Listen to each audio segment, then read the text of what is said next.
Coming to you live from the Build Ford Tough Studio. Boomer Esiason, Greg Giannotti. It's Boomer and Gio on the Fans. Simulcast across the country on CBS Sports Network. And wherever you are on the free Odyssey app. Good Tuesday morning. Really annoying loss for little Tom and the Mets last night as Nolan McClain gets 0 run support, gives up a run early. And then that was it.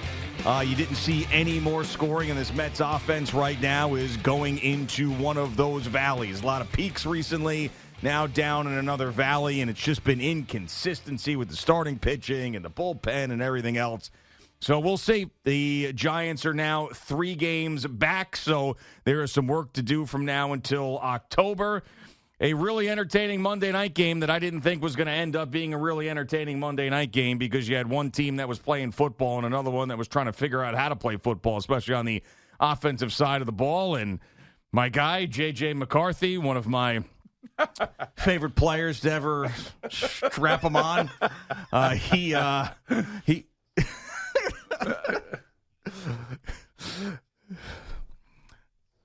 second I looked at that kid, I knew he'd be a superstar. He comes out and looks like he had never played the game of football before in his life. He could not make a throw. His first touchdown pass was to the Chicago Bears. And then in the fourth quarter, he had some balls, figured it out. 3 touchdowns, 2 through the air and 1 on the ground. So I proudly wear a listener-sent J.J. McCarthy jersey this morning. Good morning, Boomer. How are you? Yeah, good morning, G. First, let me just say this about the Mets. Little Seaver, again, just goes out there and fights through all the adversity, doesn't have his best pitches. You're going to go Little Seaver or Little Tom? Little Tom, whatever you want to call him. I don't care. No, I want to know. I want to be on the same page. Because I don't really want to call him. I know you love nicknames. Yeah, but I don't love nicknames. I really don't want to call him any of that. I'm just annoyed at, Francisco Alvarez last at bat. I'm annoyed at Cedric Mullins. I'm annoyed at, I thought Jeff McNeil almost had a double, and he almost came through. Guys are not coming through, and that's the problem. The veterans are not coming through. All of a sudden, you get a really good performance from the bullpen, but nonetheless, all the young pitchers that they have brought up here now, and 3 of them have given everything that you could possibly ask for this team to make a September run. And all of a sudden, the big money guys, the guys that are supposed to be driving in runs, have disappeared for the month of September. And it's really, really frustrating, especially when you see guys on the mound that you're really looking forward to see pitch, because they have 3 really good young arms that have come up here and I think have pitched either 8 or 9 games now. And every single one of these games, the Mets should have won, or at least given some run support. I mean, early on they gave run support, but now all of a sudden, the last 3 games, they've disappeared again. And this is the really frustrating part. So they're not going to win the division now. Last week when they swept the Phillies, it felt that way. Then they lose 3 out of 4 to the Marlins. Then they go and they beat 2 out of 3 up in Detroit. I mean, then they lose 2 out of 3 to the Reds. I mean, it's driving me crazy. I just hope that they hang on here and they get into the playoffs and then everything's even again. And I believe in the National League, anybody can beat anybody else. Yeah, I mean, this team is capable of anything, both positively and negatively. They are capable of missing the playoffs and having a miserable rest of the regular season and having the Giants leapfrog them, be on the outside looking in. And I also believe that they are capable of making it to the World Series and maybe even winning it.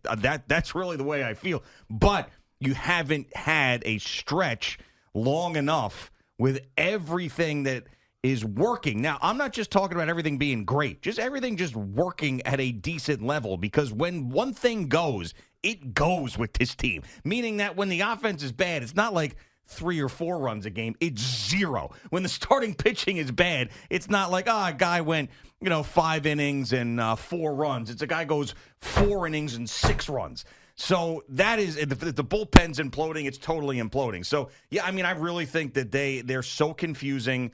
I don't know how to predict what they're going to do outside of the fact that if they miss the playoffs, I wouldn't be surprised. If they went on an incredible run in the postseason, I wouldn't be surprised. Well, they better not miss the playoffs. Well, it's still on the table. I mean, I know it is, but I'm just saying that you talk about it would be the biggest financial disaster in all of professional sports.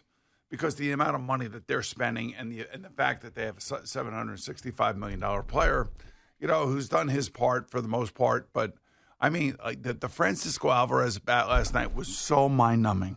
Every pitch, about the last against Duran and the strikeout. Out of the every zone, single pitch was out of the strikes. Yeah. It wasn't even close. Yeah. I mean, he basically thought fastball, swung at it. It was 3 feet outside. Then another curve, and then another curve, and he had no chance. It was like he didn't even want to be there. I mean, it just felt so like give in, and and that's part of the problem.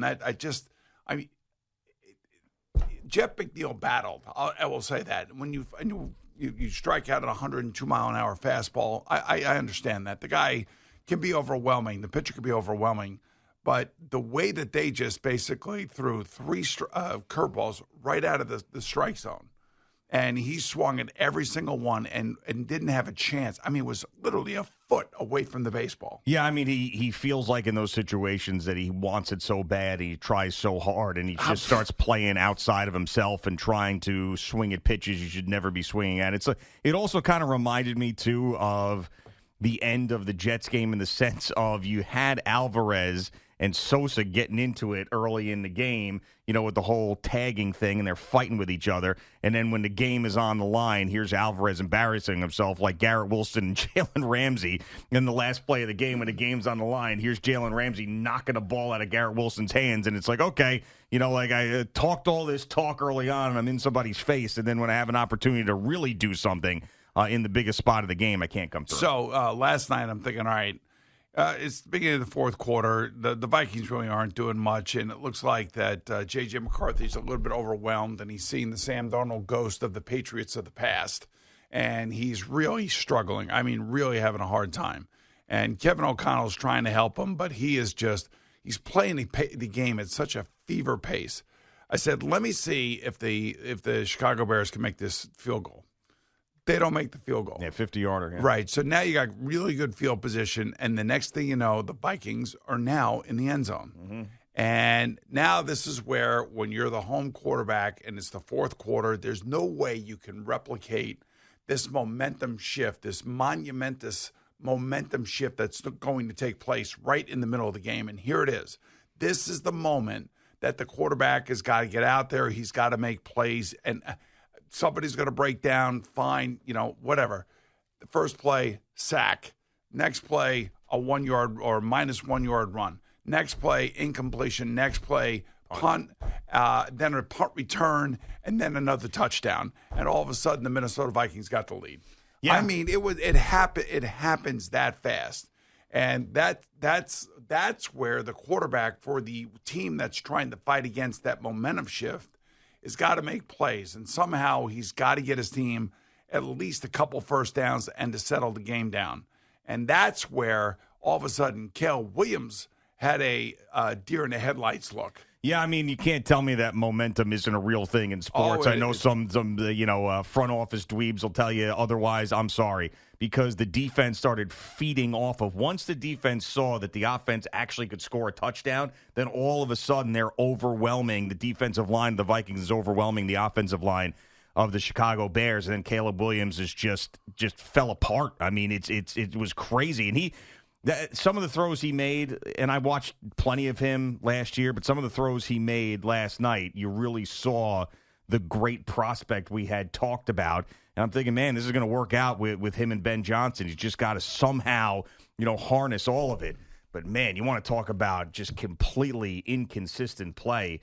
And really bad play in the fourth quarter there, and that really that's the tale isn't just J.J. McCarthy coming back and scoring those 3 touchdowns. It's Caleb Williams completely disappearing in the fourth quarter. Well, there's some negative reports coming out of Chicago. There's been a big expose about how like out of tune Caleb was, especially last year. I don't know about this year. Maybe this year it's a little bit better. Maybe this year he feels the pressure that he has to work better with Ben Johnson. Ben Johnson's an offensive guru.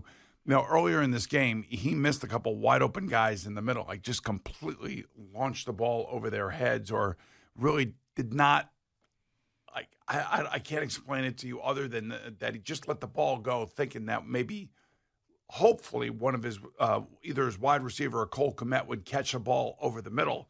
And I know Troy Aikman is struggling, trying to be nice, but not be too critical, especially for both quarterbacks for that matter. Yeah. And he was trying to explain like some of the stuff that J.J. McCarthy was going through. And if you played the position, you could truly understand exactly what Troy was saying about playing the game fast and not seeing the game and things happening. And the Bears defense, is so much more improved than it was last year for sure. You could see that. But once Cairo Santos misses that 50-yard field goal, and all of a sudden, is a chip shot these days in the NFL. Right, and all of a sudden it kicks in for J.J. McCarthy, and they're in the end zone literally within 3 minutes. Now all of a sudden that whole thing shifts, and like I said, that next series for the Bears, they got to come out and they got to do something. And he takes a sack on the first play. They get a -1, and then they have an incompletion, and then they punt, and the clock is stopped the whole time. Yeah, and the Vikings also were able to run the ball very effectively, more so with even Jordan Mason than Aaron Jones. And Aaron Jones make that great catch later in the game. But, yeah, I think that in that first touchdown pass being to Justin Jefferson, too, and getting him involved when you don't want your number one wide receiver being upset because you can't score any points like we see here with the Giants. But he's still got a long way to go, JJ. I mean, this is... But you can see he's got the arm. Yeah, you can see he's got the arm. And the other thing, too. And he wasn't afraid in the second half. But I looked afraid in the first half. But you know what happened at the end of the first half is when they kicked the field goal. Yeah. And he had that throw to the other kid. I forget who he hit. He had a beautiful throw to get them in field goal range. Yeah. And it was interesting because I think was it Naylor? Naylor. Yeah. That's right, Naylor. So, and they were talking about whether or not Minnesota was going to use their timeouts on defense, and they ultimately finally used their timeouts, and Cairo Santos hit that field goal. Then all of a sudden they come back. This goes to show you how quickly you can move the ball down the field, especially if you got a good kicker. Now, I don't know about the spot. This officiating crew was all over the place last night. It was ridiculous. But it was the longest kick in Soldier Field history. And that kid hit it from 59 yards. And I think that gave J.J. McCarthy at least some confidence that he could do it, because that was a great throw to Naylor, and it was a great kick, and it was a great way to go into the locker room and then come out in the fourth quarter, regain that momentum in that little sequence of plays. And then all of a sudden, Caleb Williams and Ben Johnson and the Chicago defense had no answers in the fourth quarter. This was really, I mean, this is the difference between maybe those two quarterbacks. Maybe, all the great things that Jim Harbaugh said about J.J. McCarthy coming out of Michigan showed up in the fourth quarter. Well, I mean, being a winner and all that stuff, yes. But I mean, I showed can't. up in the fourth quarter last night on the road against a really good against team. a division opponent. Yeah, Yes. I mean, in a national TV game, so you cannot deny that. I'm still a little nervous about how bad it looked, but you got all that on tape now. You come back home. You have another national TV game against the Falcons. So I just hope that some of those mistakes that were made early on can be corrected quickly and get a little more consistent play through 4 quarters. But yeah, I mean. It almost, it was weird because the Vikings last year win 14 games. The Chicago Bears missed the playoffs and fire their coach and get another coach. But somehow, and the Vikings had a pretty good offseason. But somehow last night, even though they were favored by 1.5, it felt like all the pressure was on the Chicago Bears to win that game. Hell yeah. I mean, there's a lot invested in that quarterback and that head coach, and we know they're still rebuilding and going through it. It just felt like they had to win that game. Well, you also know that Chicago obviously has a long and kind of a checkered history when it comes to quarterbacks, and sort of the Vikings, by the way. All the stuff about Caleb checking as to whether or not he wanted to play for the Bears, and all his dad involved and everything, painting the fingernails. I mean, all of this crap. He wanted to go to Minnesota. Remember that you got to deal with, and I can understand why you'd want to go to Minnesota. Because your boy, Kevin O'Connell, is one hell of a football coach. And according to all the interviews after the game last night, I mean, Kevin was trying to keep J.J. McCarthy engaged and was pumping him up and was giving him plays, saying, you're going to lead us back. And like I said, that last pass before the half, I think it was a big confidence boost for J.J., and it showed itself in the fourth quarter. So, winning the fourth quarter, as we saw in Buffalo, as we saw in Philadelphia, as we see again last night in Chicago.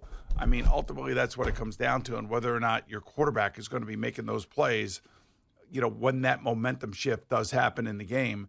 And J.J. McCarthy made the plays, and Caleb Williams did not. We've talked about Kevin O'Connell being a great coach, but also a coddle guy. I think him being a coddle guy last night, it ended up being a good thing because he was able to keep him grounded, and you're going to be all right. Don't worry about it. We're going to be fine. All of those things, as opposed to him getting screamed at and everything else. So, yeah, it worked out. I mean, that's a big division win on the road in a game where all eyes, it felt like, were on the Bears and Ben Johnson and Caleb Williams, and everybody wanted Ben Johnson for 2 years. And I still think that they're one of those two teams is making the playoffs. I think the Packers are in. I think that either the Bears or the Vikings are going to be in, and I think that the Lions actually missed the playoffs this year. So early, but that was a good worst home divisional record since 2020. The Bears are actually worse than the Jets. My goodness. I didn't think anybody was worse than the Jets at anything. And that's got to be so deflating for Ben Johnson because he put everything into this team, everything into training camp. He obviously knows because he was with Dan Campbell when they started 0-11 in Detroit. But, the Bears team spent a lot of money in free agency, and they have good players. They have really good players. It's a question of whether or not that they have the respect for the quarterback. That to me still remains to be seen. All right, Boomer and Gio just getting started on this Tuesday morning on the Fan and CBS Sports Network. Jerry joins us in a couple of minutes.